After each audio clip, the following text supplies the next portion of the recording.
and welcome to Still Buffering, a sister's guide to teens through the ages. I am Riley Smurl. I'm Sydney McElroy. And I'm Taylor Smurl. Well, sisters, I don't know if you heard the news, but something terrible has happened. Tell me about it. Say. What happened? A television program by the name of Riverdale. We're talking. Okay. So the other we're talking about something more serious. No, this is the worst thing that's going on right now. Okay, let's talk about it. Well, no, I wish it were the worst thing going on right now. That would be great. As bad as it is, it would be much better. No, let me say that. Let me acknowledge there are terrible things happening right now. But I think everybody's aware of that, and every once in a while it's nice to talk about things that are the slightly less bad things that are happening, like Riverdale. Like Riverdale. I loved. It's good to be outraged, but also like be outraged about Riverdale. Take care of your brain too. Like you got to have that balance where you can maintain your own well-being enough to continue the outrage long term. Guys, this is a marathon. Yeah. This is not a sprint. This is a marathon. Use all your outrage right up front. So right now I'm gonna waste a little outrage on Riverdale.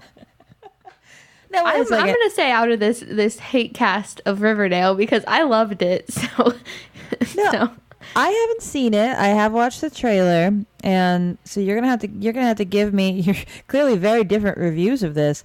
Should we say spoiler alert just in case anyone hasn't watched it? Are we going to say anything too revealing? Yes, we should say spoiler alert just because, I mean, I don't want to discuss the whole plot of the show because Taylor hasn't seen it yet. Right. But don't spoil me. But we'll probably say a few things. There are a few plot points I think are important to discuss. Yeah. I mean, I don't think I'll be watching Riverdale for the unbelievable plot twists, personally. I think I'm not too worried. Well, that's what I'll be watching it for.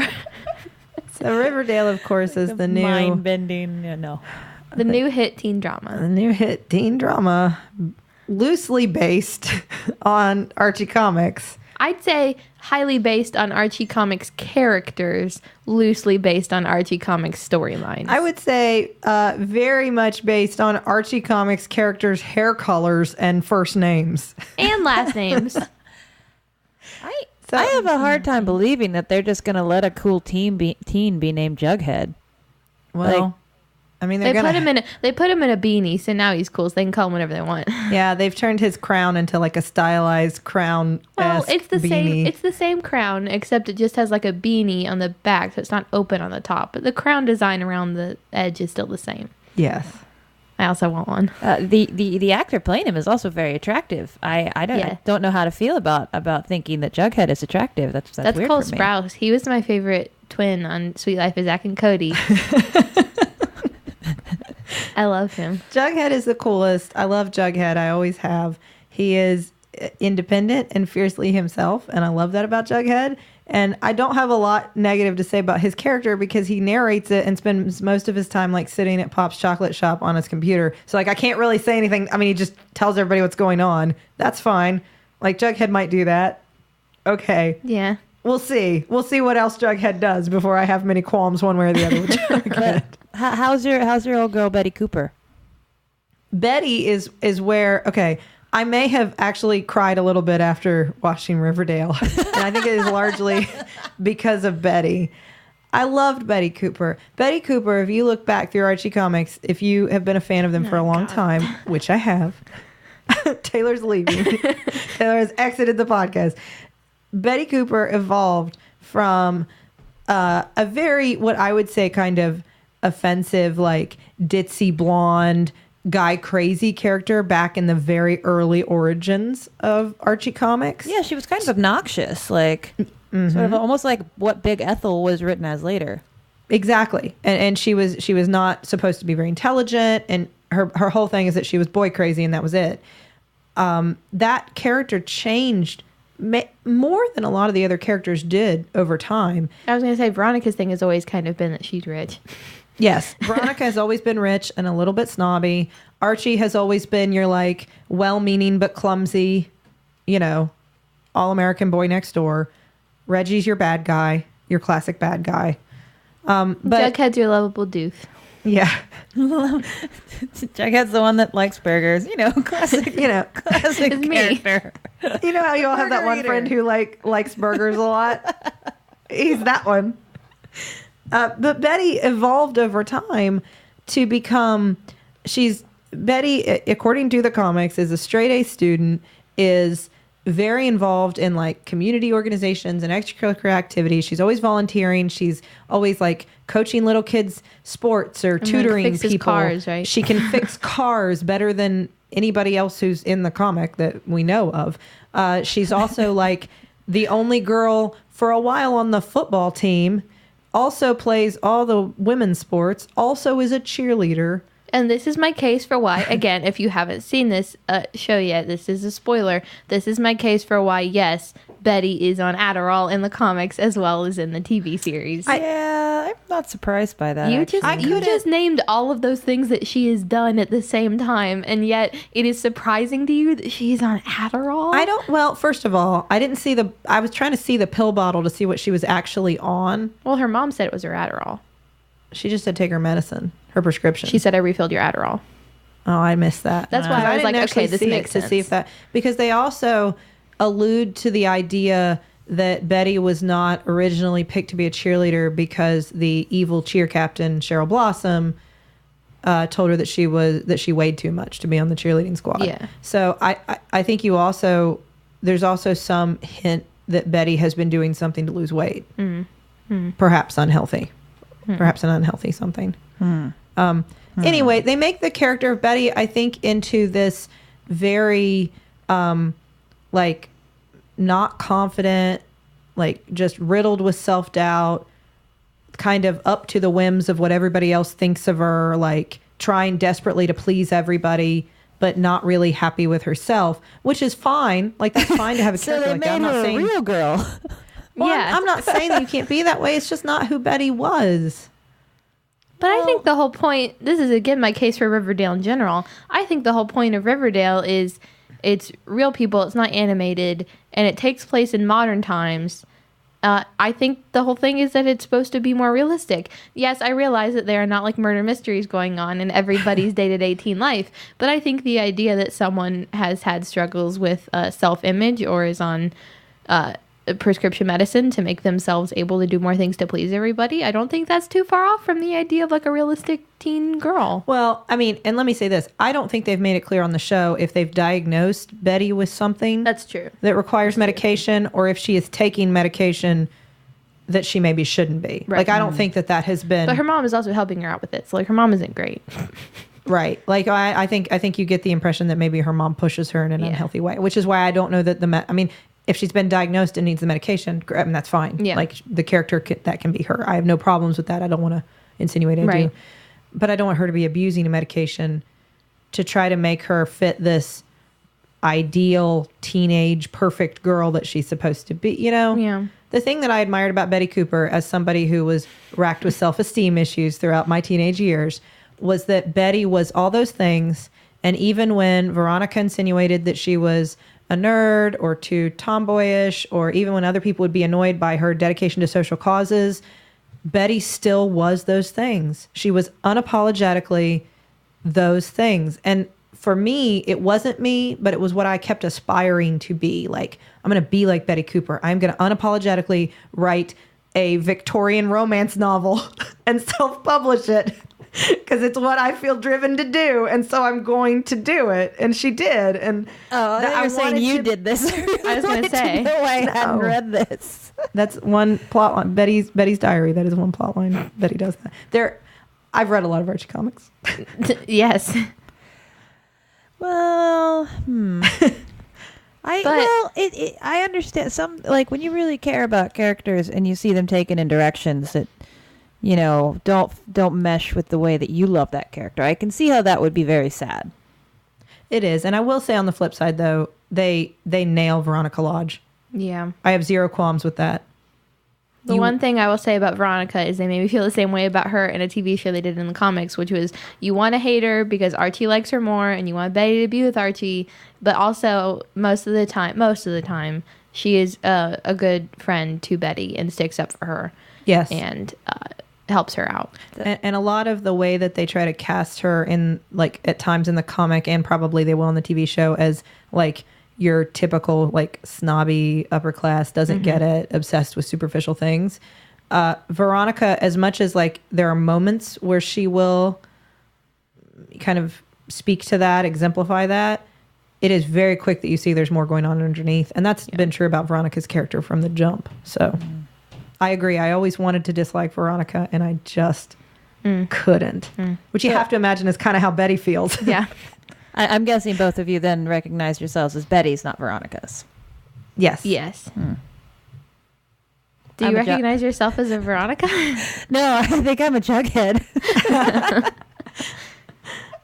Jughead is Can great. I go off gender? I think that's more fitting. You absolutely can. Yeah. There are no rules. Yes. No, I think Jughead is a great character. I don't know. I will probably watch another episode. I love teen dramas because I am a teen. And like I love Pretty Little Liars, so I'm gonna keep watching Riverdale just because I love the show, even if I had never read an Archie comic. They've added more diversity to the cast, which is great, and definitely more reflective of, I mean, what reality always has been. Not just not just changing demographics in the U.S., but way more reflective than like Archie comics were, even in the time period they were originally written. Yeah. So I think that's great.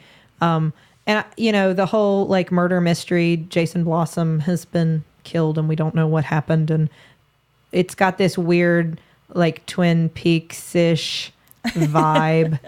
Not completely. Most accurate description I've read is if you mix Twin Peaks with Friday Night Lights, and then you get this. I think you get some of that. I think that that's a little bit there. I think. Is there a log lady? Does Miss Grundy have one? Miss Grundy is young and hot, so go figure. Yeah. Oh, wait. I think I read that, and I was really disturbed by that. Yeah.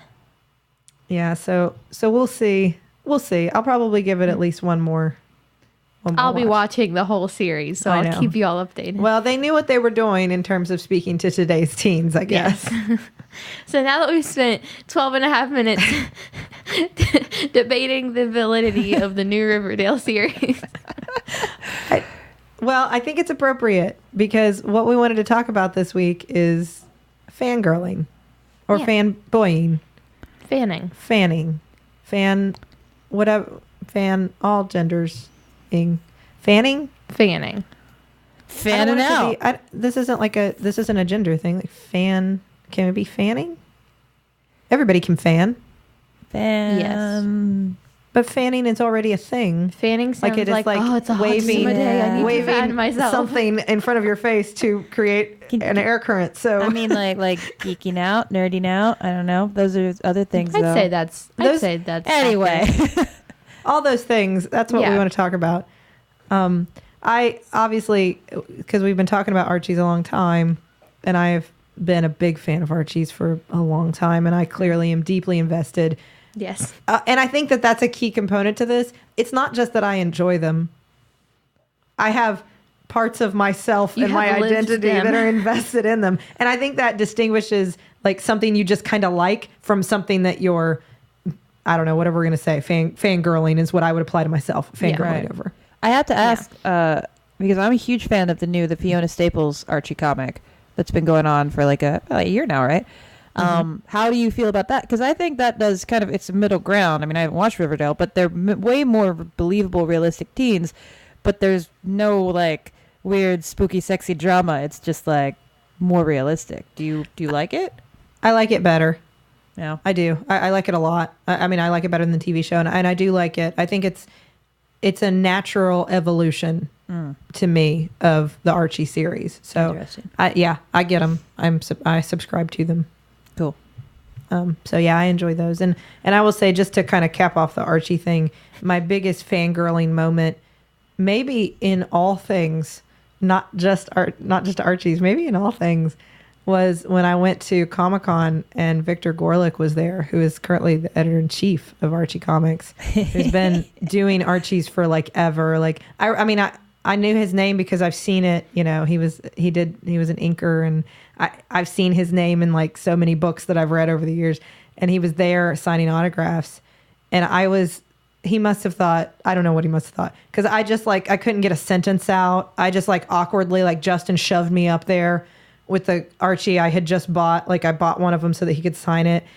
I was like, hi, I love Archie. I love it. I've loved it so long. My grandparents gave me Archies, and then I buy them, and I give them to my kid, not yet, but I will. I love them. They're great. Thank you. He's like, okay, thanks, bye.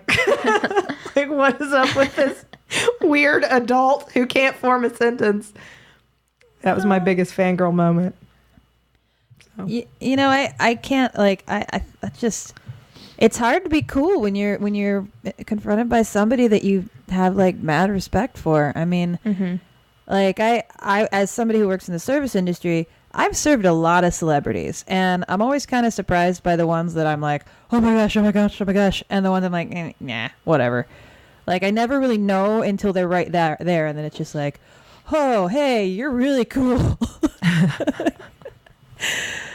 Like people have to like to hear, right? Like even if you say it in not the most eloquent way, like I think you're cool. Yeah, that's I'm a huge fan of Rick and Morty. I think Dan Harmon is a genius. The guy's hilarious. But I had just followed him on Twitter before this incident I'm going to describe. And the day that I followed him, I saw this huge, like, he just sometimes goes off on people that are, you know, little sweet, disrespectful things or whatever. And he'll just go on the attack mode. And he's always really funny about it, but it's brutal. So I just seen this huge stream of him just attacking people on Twitter. I was like, oh my gosh, this guy is great, but he's scary too.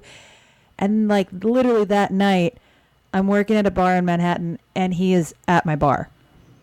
And like I didn't realize it. Like I was working at a different part of the bar, and I came on to replace a different bartender. I was looking through my tabs, and there was a card, and it was Dan Harmon. I'm like, surely not. And then I looked around the bar, like, oh my gosh, that's definitely him. He's definitely there. I can't say anything because I'm afraid of this guy. But I'll wait till the end. I'll wait till he's closing out, and then I will politely thank him for his work. And I practice saying, I just want to say thank you. You put really good work out there, and I really want to say thank you. And I'm just practicing saying this. He orders a couple drinks from me. I act like nothing's weird, just give him his drinks. And then finally, when he comes up to close out, I say the thing I've been practicing the whole time. You know, I just, hey, I just, you're Dan Harmon, and I don't want to make you feel weird. This is your private time, but thank you, yada, yada, yada. And he goes, oh, super nice. He's like, oh, well, thank you for saying that. Hey, what's your name? And like holds out his hand. And I just go on autopilot, like, thank you. It's like, Taylor, thank you. Thank you, though. Thank you. And that was all I practiced. That was the only thing I had ready. I was so ready on the thank you. I had no conversation. And clearly he was willing to engage with me. Like, it kind of pulled back after that, like, oh, wait. No, you're being weird. That's cool. I understand. So, like a total creep show, he signed his credit card slip. And I maybe cut off the signature and kept it because I have Dan Harmon's autograph. That's okay. That's fine. I mean, you didn't keep his credit card information, so I think you're okay. No, just, it's not even on the slip to begin with, but just the signature part. And I told my boss, and he's like, yeah, that's kind of illegal, but all right. I'd say the only time I ever experienced anything like that, I've only met a few people I would say I think of as famous people. But I went and saw my favorite artist ever in concert, Dodie, who is a YouTuber. And I was very excited, and it was a small concert, so I was like, I bet if I waited long enough, I could maybe meet her afterwards. So we were all the way at the back of the theater because we had the wrong time for the show to start, and I was already very upset because like this is never gonna happen. I'm very upset. I'm all the way at the back. I can see her, but this is bad. And then at the end of the show, they were like, all right, this is where they're going to come out. So I ran up to the front because we were right next to the merch in the back. And everyone was going to the back where the merch was. I was like, oh, they're going to come out in the front. I'm going to be right there. And she came out. And I started freaking out. And there were only like a handful of other people up there. And I had a gift for her. And I was trying to get it to her. And the security guy was trying to push me out of the way. I was like, no, I just need to give her a gift. And he was like, they're not coming out here anymore. I was like, I just really need to give you this gift. And she like ran over and she was like, here, I'll take it. Thank you so much. I was like, and then she ran away and didn't get to say anything. But then they came outside afterwards and ended up coming out to take pictures with people next to the merch stand, which was in the back, which was literally a foot away from where I was standing during the concert. But because I walked all the way up to the front of the venue to do that, I ended up being at the back of the area where they were signing autographs, and they had an out time. So I just kind of stood outside looking in the window where they were taking pictures of other people. And I was like, maybe they'll walk outside to get out to their car and stuff afterwards. So I waited outside with my friend that I was well, there were other people waiting too. Like I was a little creepy. No, I didn't mean like that. I just meant like they had to walk outside to get where they were to go around the theater and go in the front. So they were going to have to walk around back, and they had said we're going to come out afterwards. So I was waiting there there were other people waiting there too with my friend. We waited there for like 45 minutes, and finally they came out and they were like, okay, we don't have that much time. We can take pictures with a few of you and sign some autographs. And then I could take a picture with her, and she signed my ticket. And then we took a big group picture of everyone that was waiting outside. And it was the best night of my life. What was your gift? I wrote her a very nice letter, and I made her a gift. It was just a bag of hair.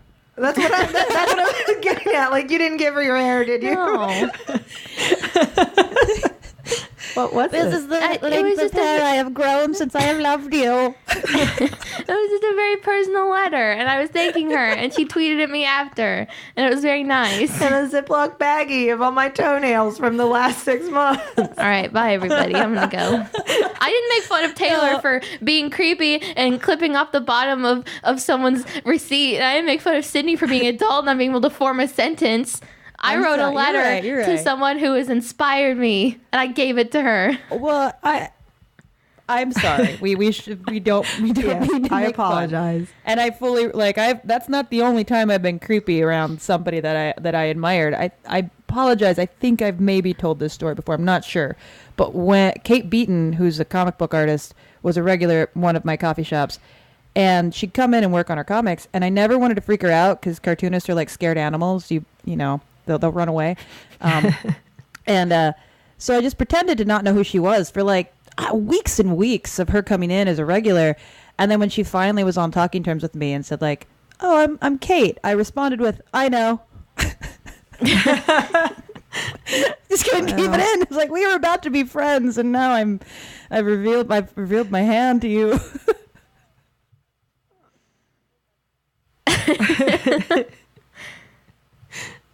Oh, well, I'm wondering about, the difference between like somebody who's like a YouTube star it must feel more accessible. Like you mentioned that it was a smaller concert, probably a smaller venue, and it's not at the level of like somebody who's on television all the time, right. who's on, who's in movies or who, I don't know, does international tours or whatever. Does it feel like, does that change? That would be my question. Does it change the way that you feel about them? Can you fangirl at the same level if it's somebody that you might actually get to like in real life, like have a conversation with? Not just hi, what's your name? Okay, who should I make this out to? Shake your hand, bye. Like if it's somebody that you actually might get to exchange a few words with or have a conversation with. I think you can fan person at the same level. I mean, like as long as they're super famous to you and you're really into like what they do, I think even if they live in the same area you do, like meeting them would still be super cool. I mean, she only has she has like 800,000, 900,000 subscribers. So like that's her fan base. So when you put out a video, it's like you're in that group of 800,000 people, not like millions across the world, just like that group of people. And it feels more like personal. Yeah. That is an interesting point, because I do think with the dawn of things like YouTube and honestly podcasting, there's a whole new group of it's a different level of celebrity. Seems like a weird word, because it is a difference. They are people that I think like they're not. It's not like meeting Madonna where it's like you are a different human than I am. Like you're just a different level. I once saw Uma Thurman in the wild, and she was just this like tall, beautiful, and it's like Snow White coat, and I was like, I'm just not the same species as you. Like we are different things at core. You're just a whole other thing over there. I thank you for being you. Thank you for being whatever you are. I'm not the same. But then there are people that it's like, I feel like I could have a conversation with that person. I like listening to them because they're like a friend that I'm not, in the same room with. Yeah. Now, I know what you mean. It is different, because I think I had a little bit of that feeling. I met Sarah Jessica Parker and Matthew Broderick once. That's still so crazy. I know. And That's so cool. And I had like that moment where like she like stuck out her hand and was like, "Hi, I'm Sarah Jessica," and it's like, yeah, Sure. yeah. I mean, I know. I wish you had said that. Yeah. I mean, and there's Ferris Bueller. Like, I know who you two are. Like, what do you mean? Hi, I'm Sarah Jessica. Like, that's what you're gonna say? Like, you're just gonna say it? Like, I don't know it. Like, and there was no reality in which I was gonna be able to be like, so, where are you I don't know. What do you do? What do you, like, yeah, what do you do? What line of work are you and your husband in? Like, what am I gonna say?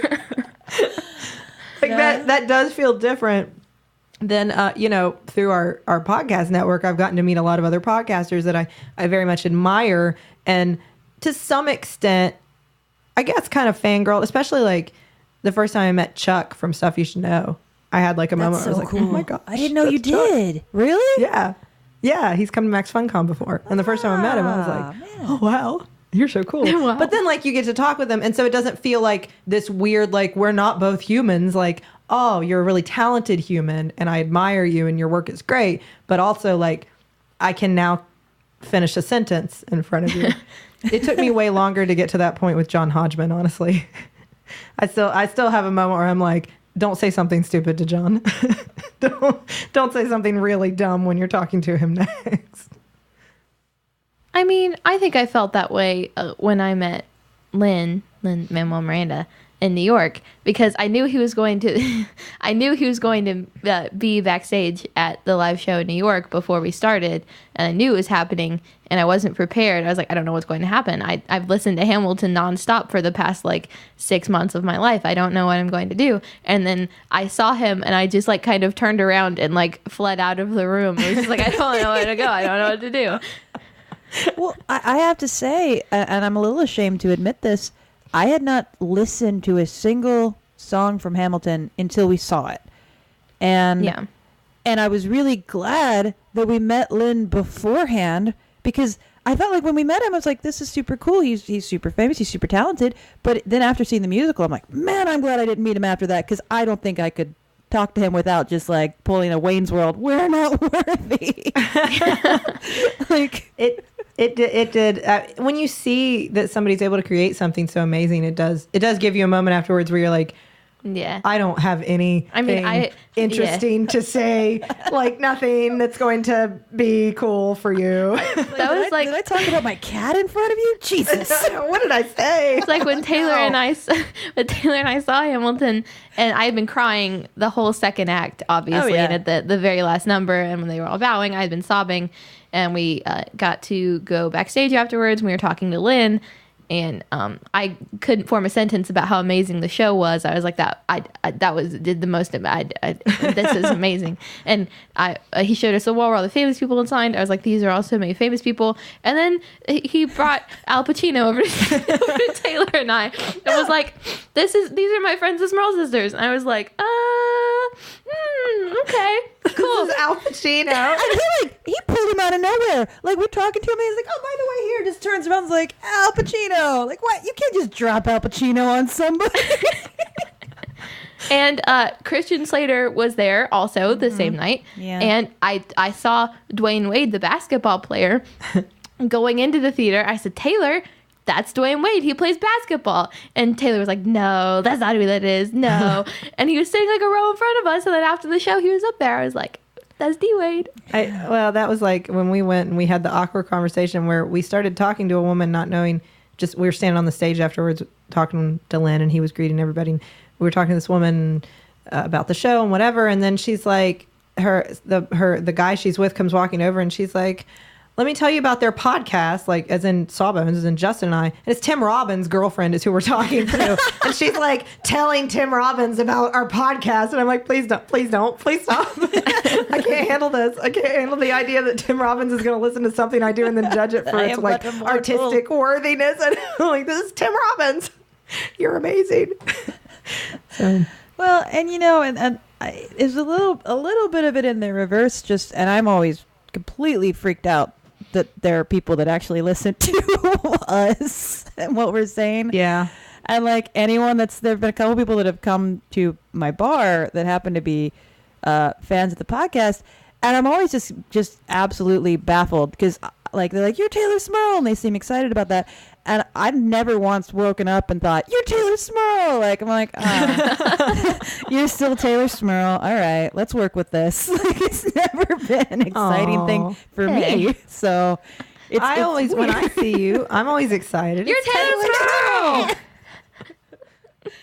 Now, I think a lot of the fangirling we're talking about right now, especially like, obviously, Riley, it doesn't go away as you get older. Yeah. To some extent, you're always going to meet people who, whether they're just that famous or they're just that talented or whatever, they're just that cool that you meet them and you go, I'm out of words now. But when I was a teenager, fangirling was more than just that, because I had, for instance, I loved the New Kids on the Block when I was young. And I knew I had no prayer of meeting them. Like, this wasn't like some secret plot where, like, the day when I get to meet Joe McIntyre is coming and he's going to ask me out on a date. Like, no, I knew I was never going to meet him, but I still, like, would get a little unhinged about them. I had all of their stuff. Like, that's an essential part of fangirling, I think, is like, I had all their things. I had all the New Kids on the Block dolls. I had the New Kids on the Block lunchbox. I had the New Kids on the Block nightgown. Nightgown? It was a nightgown, and it was like, I still remember it was like a big blue star, and then it had like a picture of each of their faces at like one of the points, and like probably like their name and like, you know, neon script underneath or something. But I love the New Kids on the Block. They had a comic book too. Yep. And in the comic book, there was one where Joe McIntyre talked directly to you, the reader, and took you out on a date and kissed you at the end. Oh, jeez. Oh, I read that so many Brilliant. times. I read it so many times. And I was crazy about New Kids on the Block. And I would get excited just like listening to their music with my friends. And I would like squeal. My friend. I have more than one. And I would like squeal and like jump around like, oh my gosh, it's New Kids on the Block. no. I never saw them in concert. I went crazy over them. I remember being in your bedroom with the New Kids on the Block Barbie dolls and dancing around, just like holding them in the air. Yeah. On the block. Here they are. I'm holding tiny versions of you. I systematically replaced all my Ken dolls with New Kids on the Block dolls. And then later I got all the dolls from Beverly Hills 90210. And it was like, The forget sexiest Ken. Barbies. Here's Luke Perry doll. I think the big difference is when you're still living at home with your parents and you're younger and you find someone to like be obsessed over. It's like everything about your life becomes about this. Not everything about your life, but like your room, you put the decorations and you have the clothes and the music and everything you want. Like Christmas, it's like, I just want things from this person. Birthdays, like I just want things about this person. But then when you're an adult, like obviously I don't know this firsthand because I'm still a child, but I feel like you don't have time to like make everything in your life about a person. So it's like you listen to their music, like, oh, this is really good, and like you have a chance to like go see them in concert, like yeah, I'll do that. Or like you meet them some chance in person, you're like, wow, this is crazy. But like you can't actually obsess over them as much because you're an adult. Do you think too, I wonder, like Justin and I have had this conversation many times before, like there are a lot of people obviously that I admire artistically, and that's, I think mainly for this conversation we're talking about like artistic types of pursuits, music and art and, you know, movies and TV and that kind of thing. Not just like people we would be. There are obviously a lot of world leaders that I would lose my mind over and like want to impress and say impressive things to, but that's not really what we're talking. I don't fangirl over them. Oh, I fangirl so hard for Barack Obama. Are you kidding? I don't know if that's it. I didn't fangirl for Hillary. I just love her. But I don't have the Barack Obama nightgown. I would if I could. I do have a Hillary Clinton book, like a little kid's book. But anyway, but I wonder, like, when you're younger, I don't know that I would have had that thing where if I would have actually real deal seen Joe McIntyre in real life, I think I would have talked to him. I think I would have jumped up and down and squealed. I think I would have said something to him. I think I would have tried to hug him. I don't think I would have tried to like assault him. I just think I would have like, I would have been very, you know what I mean? Like, I'm not trying to be creepy. I'm just saying like, I would have been very open with like, oh my gosh, I think you're amazing. It's really you. can I give you a hug? I will say, can I have your autograph? Can I take my picture? Like, I think I would have. Yeah. Whereas an adult, I have this like, be cool. You don't want to be one of those fans. Like that's a bad thing. Like, you don't want to be one of those fans. Just be cool. You just go up and be like, listen, I appreciate you. Thank you. And like walk away. I mean, like, do you think that's true? Yeah, I think you care a lot more about what they think of you as a person instead of just like, this is another one of the people that listens to my music and actually likes me or like watches my show. It's another like, I want to stand out and be like, oh, this was the cool one. This is the one that didn't hug me and try to like take a selfie with me. This is the one that is just like a cool dude to hang out with. I will say, the first concert I ever went to, and one of the only 2 concerts I've ever been to, well, I take that back, 3, was when I saw Miley Cyrus. And I fantasized the whole way up about what it would be like to meet Miley. And it was never like, I was like 7. It was never like, you got to be cool and be like, I love your music and I'm such a big fan of your work. It was always like, oh my God, Miley Cyrus, I love you so much. And it was like me hugging her and asking her to like sign my fedora I was wearing with a pink gel pen. Like, So many things. You were wearing a fedora. I was. Did you have the pink gel Yes. pen? Okay, I was going to say you just assumed she'd have one. I actually course kind you of did. would. I assumed she'd have like a collection of sparkly pens, but I did carry one with me. Like on a necklace. Yeah. Like Yeah. Probably. that Like that you do. was popular for like 5 minutes, right? Yeah. And then like I had, I did what any, I think, typical kid does when you really like someone. Like my entire bedroom for a while was Hannah Montana themed and High School Musical themed. And I was a member of Miley Cyrus's fan club online. And I had the little membership card that looked like a credit card. And I always pretended it was my credit card, but it just was Miley Cyrus fan club card. And I had all of her clothes and I always watched Hannah Montana on TV. Like that's what you do when you're a kid. Well, and the other, because I think a lot of the reason that you do that, though, and it's not as applicable when you're an adult, is that's also kind of how you find people that are part of your same obsession, like you have all the totems, and that means that other people will recognize that. When I That's was true. Yeah, when I was young, and I wasn't into either of these, but I remember there was the big divide in the 90s between like Backstreet Boy fans and NSYNC fans. And you were one or the other, unless you were one of those weirdos at like 98 degrees and nobody talked to you. Like it was a choice, and you picked your side. That's very true. Yeah. I wasn't on either side, but I was aware of the war. Who won? I don't know. I mean, the Backstreet Boys were just on an episode of The Bachelor, so like they probably won, So right? them? No. Yes, they won. but NSYNC has Justin Timberlake, and That's true. he's Yeah. still super relevant. So I don't know. So he won. I don't know if NSYNC won. He Because I couldn't Beyonce. name a He single Beyonce. member of it. Yeah, he did Beyonce. Yeah. Definitely. Or who came first? I think Is she Backstreet Boys. Timberlake? I don't know. Backstreet's back. You know what? Beyonce earned it. He Beyonce'd. That's gonna be the word we use. He Beyonce'd. Beyonce. If one of you shoots out and propels into the atmosphere and into the stars, then that's the one that wins. That is that's the what we'll one go that with. Beyonce's. That's the one that Beyonce'd. I will say I personally prefer the Backstreet Boys, mainly Brian, but that's preference. Choices. And I do think there's an element of like magical thinking to it too when you're a teenager.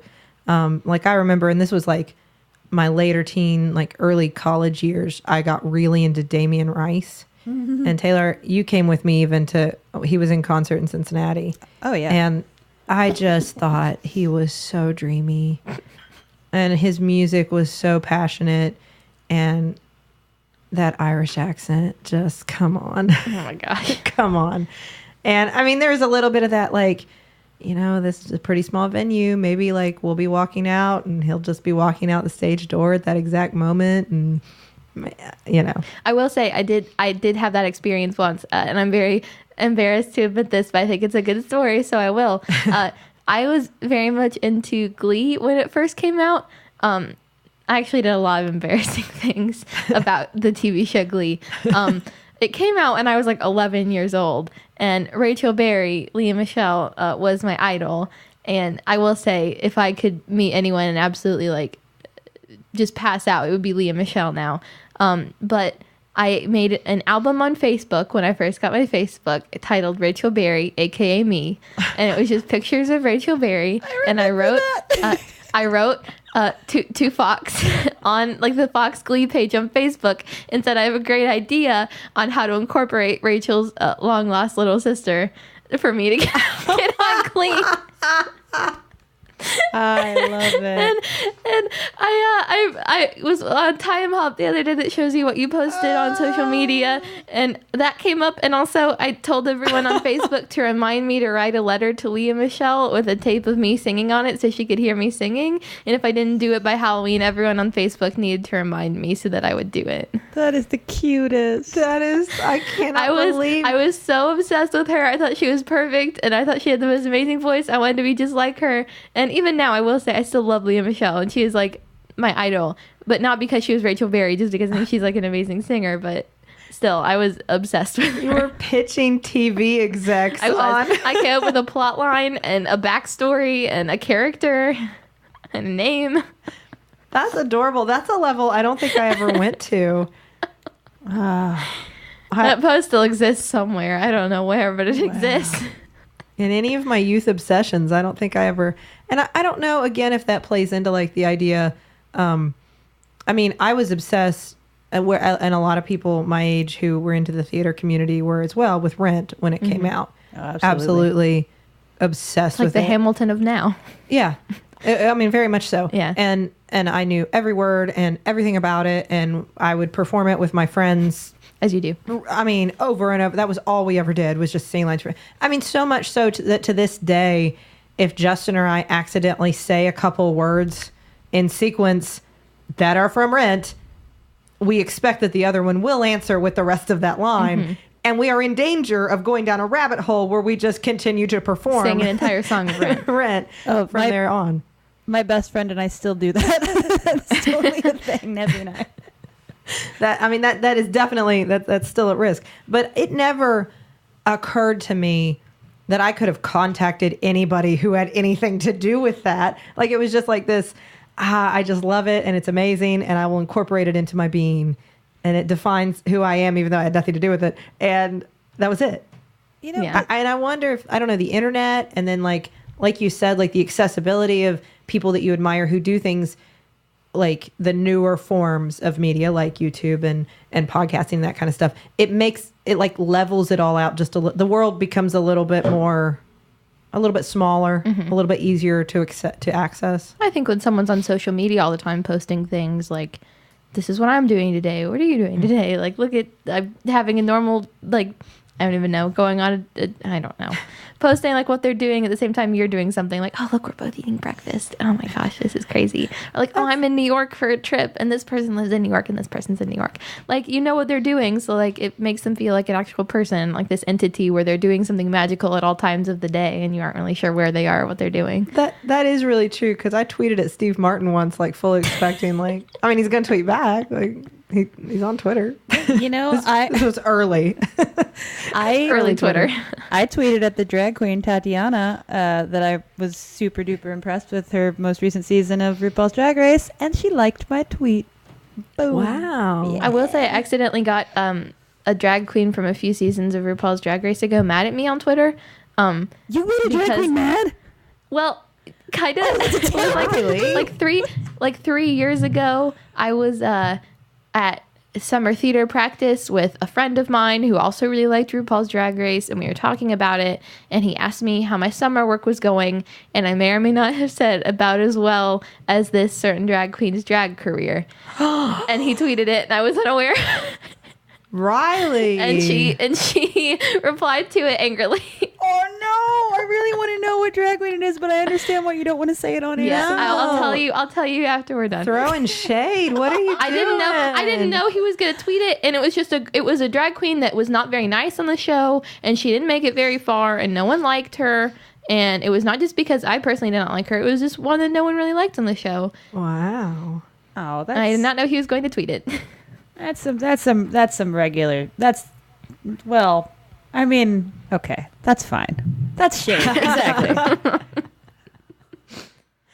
That's Has hilarious. anybody else, have we missed any close encounters? I do have to talk about, Riley did not get to meet one of her idols, but she thought she had his I'll never forgive you all for autograph that. for a long time. When Riley was younger, she was obsessed with this a young man named Mitchell Musso, who was from Hannah Montana. the Hannah TV show. Montana. He was Oliver on Hannah Montana. There you go. And he was signing autographs at some sort of event when Justin was just happened to be in LA for something. He was not there to get his autograph.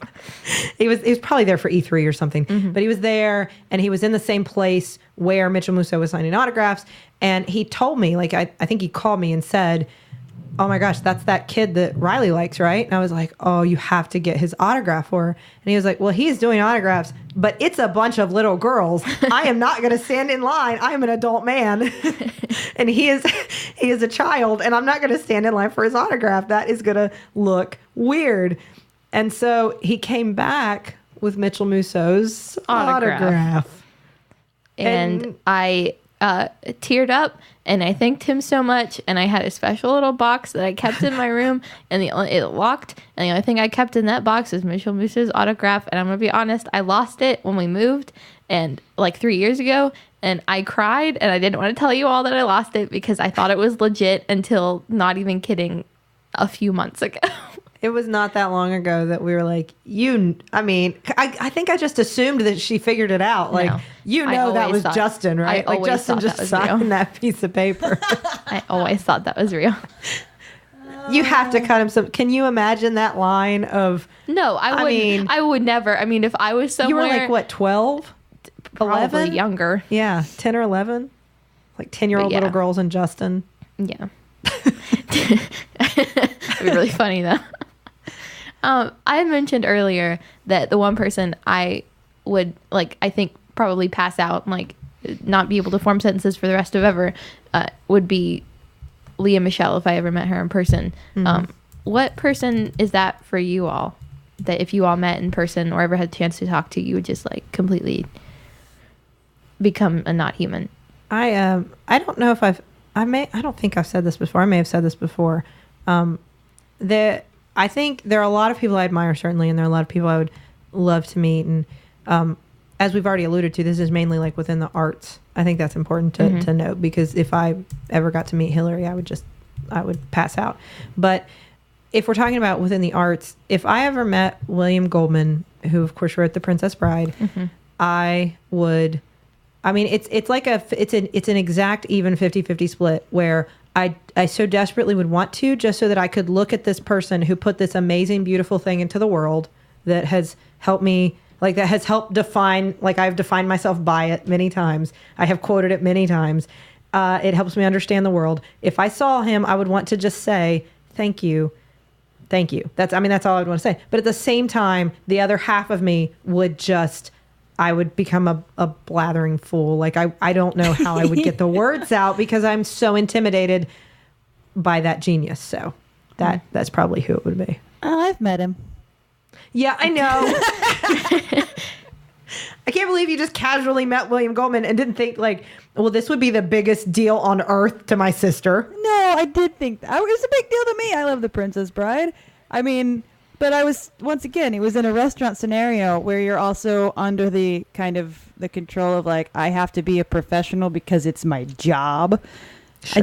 I just brought him a pot of tea, and that would be he was surrounded by, like, people that loved him. It would have been really weird for me, like, hey, I just want you to know that me, but also super duper my sister, Sydney Smile, really love you. And I think that was very considerate, because you want to have, like, I think that would be important to remember. Like, I would want to have my moment where I would say this thing that was very important to me. But if he's, like, having tea with his family, like, he doesn't want to have a moment with you right now. No. He's having his moment with the people he, like, loves. And I'm sure he appreciates, my appreciation if I were in that scenario. But, like, he's not going to have a big moment with me right now. Yeah. That's fair. Well, and just as just a strange perspective to get, like, as a restaurant employee in New York City, there's actually a lot of consideration for when there's a celebrity in your restaurant. I remember once, it was Lindsay Lohan who was in a restaurant that I worked at, and my manager, it was like a football move. Like, she was positioned about, like, 10 feet from her table to, like, be respectful, But anybody that would try to approach, she would just stand in front of, not say anything, and the person would try to like walk to the side. She'd move slightly to the side. Just like a very awkward form of interference, just to make the person know, like, I can't tell you because you're a customer that you can't approach this other customer, but I'm going to make it super awkward for you to approach this other customer. And that's probably real important when you work in a town where there are a lot of celebrities, where you tend to, a lot of celebrities live, because if you want to get a reputation for a place where if you are really famous, you can come dine or have a drink or whatever and not constantly be, I don't want to say accosted. It's always well-meaning. Like if we were to approach these people, any of us who we've talked about being fans of, like we would only be well-meaning, but at the same time, people want to have dinner. Yeah, exactly. And that's kind of I think that's in the restaurant industry in New York. It's kind of everybody has a game plan for if that happens. Like, it's a weird thing. Who's your person, Tay? Steve Buscemi? Is that? That's my go-to. But Steve Buscemi, like back in time, so he can be my forever love. That can't happen. No, but like realistically, I think that if I ever had the honor to meet Naoko Takeuchi, who is the creator of Sailor Moon, I at least have a language barrier to some respect. I speak some Japanese, but that could excuse my absolute, like, I have no words for you. You made the thing that defined my childhood, my career choice, my adulthood. I still live by certain ideas that I pulled from Sailor Moon as far as, like, how to be a good person. Like, you made me. You made a thing, but that thing made me. So how do I talk to you? I think that's fair. I understand that feeling very much. I think that's the whole thing behind fangirling or fanning or whatever over a person, is that like fan-personing. Fan-humaning. It's not just like you like their it's not just like you like their stuff and like you enjoy it, but like it's had some sort of like impact on something you've done or something you started doing or the way you've lived your life. Like it changes your behavior about something. And I think that's the whole thing behind someone you see as like a whole entire different entity and someone you see as like, this person makes good stuff. Yeah. I think that's very true. Well, you're right. That's absolutely true. And I think that's why it is it's always awkward because, and Cindy, I thought about it when you were talking about Damien Rice, like with musicians, like, and artists, like the reason we love what they do is because something that they've done has kind of struck the deepest part of us. It's incredibly personal. It's incredibly, somebody knew something about you from like a million miles away. And that's why it's so hard, because it's like, this song that you wrote or this comic that you made, this book that you wrote, it reflects the deepest part of me. So I feel like I should be able to talk to you on a personal level, but you are a total stranger to me, and that is weird. Yeah, exactly. You feel like you know them because of what they've made and what the effect it's had on you, but really just like they're a complete stranger and you are a complete stranger to them. Yeah. And it's always walking that line where, like, I know from, I don't want to compare myself to any of these amazing like people that we've talked about being fans of, but the times where we've done live shows and I've been lucky enough to be able to meet some of the people who listen to our podcasts, our various shows, it is always so like overwhelming and humbling and amazing to hear people say that they enjoy what we do. And it's always amazing to me if anybody ever appears to be like nervous about it or as if I would ever be anything but like completely humbled and grateful and like just completely, I feel so lucky that you like what we do. Yeah. And you have to imagine that on some base level, most everybody feels that way. Yeah. I mean, there are jerks out there somewhere, but most everybody just feels like, hey, thanks. I'm glad you like what I do. Yeah. At the most basic level. Yeah. Well, one of my good friends, as a habit, always writes to the people he admires and asks for, like, he sends them a really nice letter and asks for a signed photograph, and he's gotten a ton back. And most recently, he had written to Debbie Reynolds, and he'd gotten a nice letter and a signed picture back. And obviously, like, now it's like that's a really, like, wonderful thing for him to have. So I do think, like, for as much as there's always that awkwardness and that intimidation, nobody is ever, I can't imagine, you're right, there are always going to be people that are a certain way, but no one's Sure, going to be sure. bummed out about getting a letter that's like, I admire and respect you. Like, can I get your autograph? Right. No, when I empty out our P.O. box, I get choked up and cry and feel grateful on a regular basis. So Yeah. I will tell you, though, this conversation has made me really start to worry. Something else I fangirl over is MASH, and hanging on my wall is a signed picture of Alan Alda that Justin gave me for Christmas or my birthday or some holiday at some point in the past. And now I am questioning the validity because it came from Justin and he promised it was Alan Alda. Check that signature, Sydney. I'm going to have to look. I'm pretty sure there's one of those authenticity things, but what if he made that too? Like he's really Wait. good with internet stuff. Didn't you guys also give Dad a signed picture of Jimmy Buffett? I think we did. It's fake. It's that's all fake. fake. Well, that's Well, what about you? You two both have done the Chad Pennington thing. Are those real or I what? didn't. Didn't you both do My signed way, Chad I'm- Pennington things? No, I don't Dad think won I a did signed Chad Pennington something in a raffle is that somewhere. where it came from? No, but That's Dad's. We didn't mention Jimmy Buffett, but I think every Smurl is on a trajectory to hopefully someday meet Jimmy Buffett. Like I think that's a Yeah. life goal. That's like an ultimate achievement. Yeah, absolutely. I think we all need to just admit that. We all Do said you these think- passionate things about these artists that like moved us or whatever. No, Jimmy Buffett. if I could chill with Jimmy Buffett, if For I like could, 5 minutes. Oh my gosh, if I could chill with Jimmy Buffett, that would be amazing. Do you think when Jimmy Buffett's musical comes to Broadway, he'll maybe Oh be my there? gosh.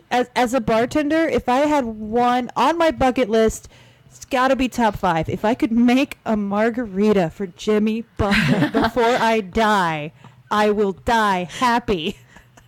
You know he's got to be so chill. Like Yeah. he's got to be like Have you heard his music? like no judgment, no arrogance, just totally like, hey, pull up a chair, have a beer. Like he's got to be the coolest guy. Man. Oh man. I love Jimmy Yeah. Buffett.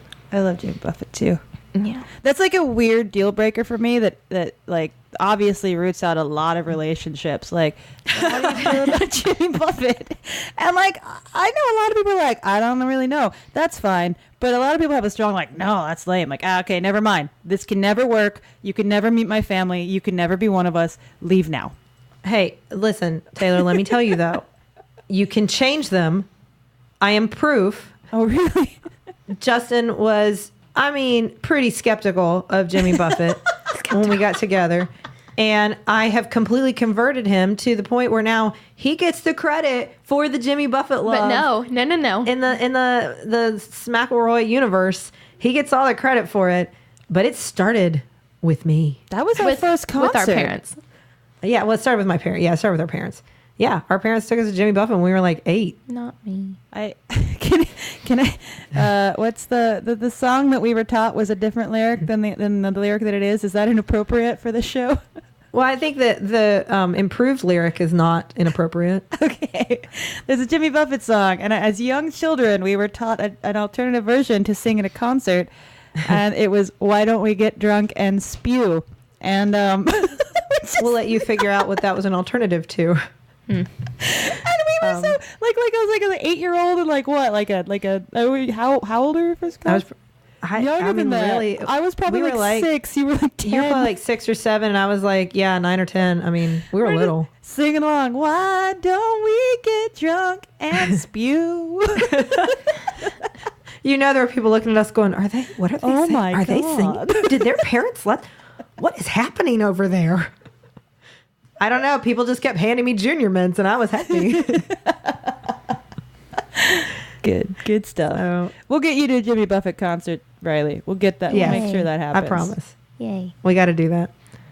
Well, thank you, sisters. As always, this has been a lot of fun. Thank you, listeners, for letting us fangirl out a little bit. And thank you for joining our Facebook group, Still Buffering. You can still join, of course, always. We're still taking new applicants. If you're not a robot. Like it's Facebook. I don't think they have a limit If you on are a groups. sentient robot, that is okay. yeah. Yeah. We don't want to sentient discriminate robots. against sentient robots. No, that's fine. AI is totally welcome when it's sentient. Yes. You can tweet at us at stillbuff. You can email us at stillbuffering@maximumfun.org.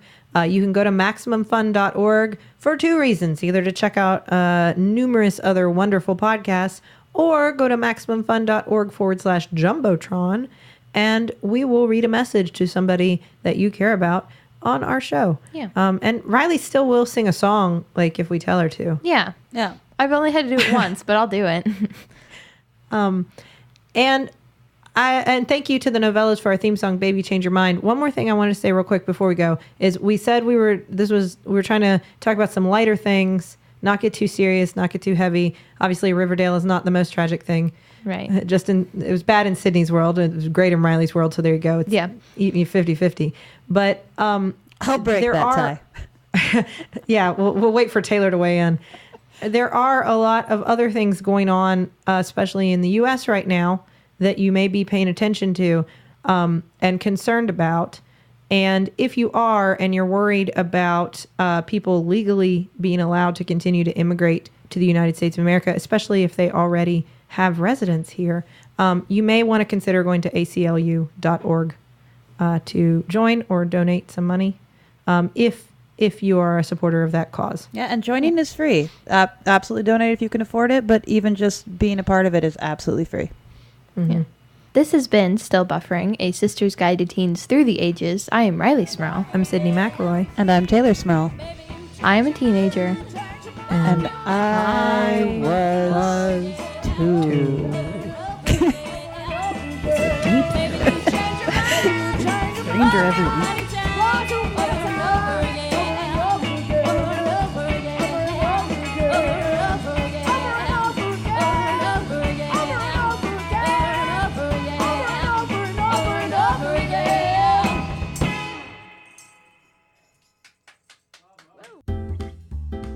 I'm Allegra Ringo. And I'm Renee Colbert, and we host a podcast called Can I Pet Your Dog? Renee, can I tell you about a dog I met this week? I wish that you would. In turn, though, can I tell you about a dog hero? May I tell you about a dog breed in a segment I like to call Mutt Minute?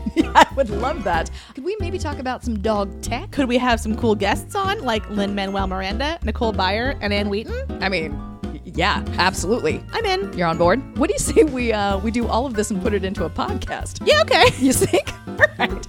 Should we call it, like, I don't know, Can I Pet Your Dog? Sure. All right. What do you say we put it on every Tuesday on Maximum Fun? Or on iTunes. Sounds good to me. Meeting's over. MaximumFun.org. Comedy and culture. Artist owned. Listener supported.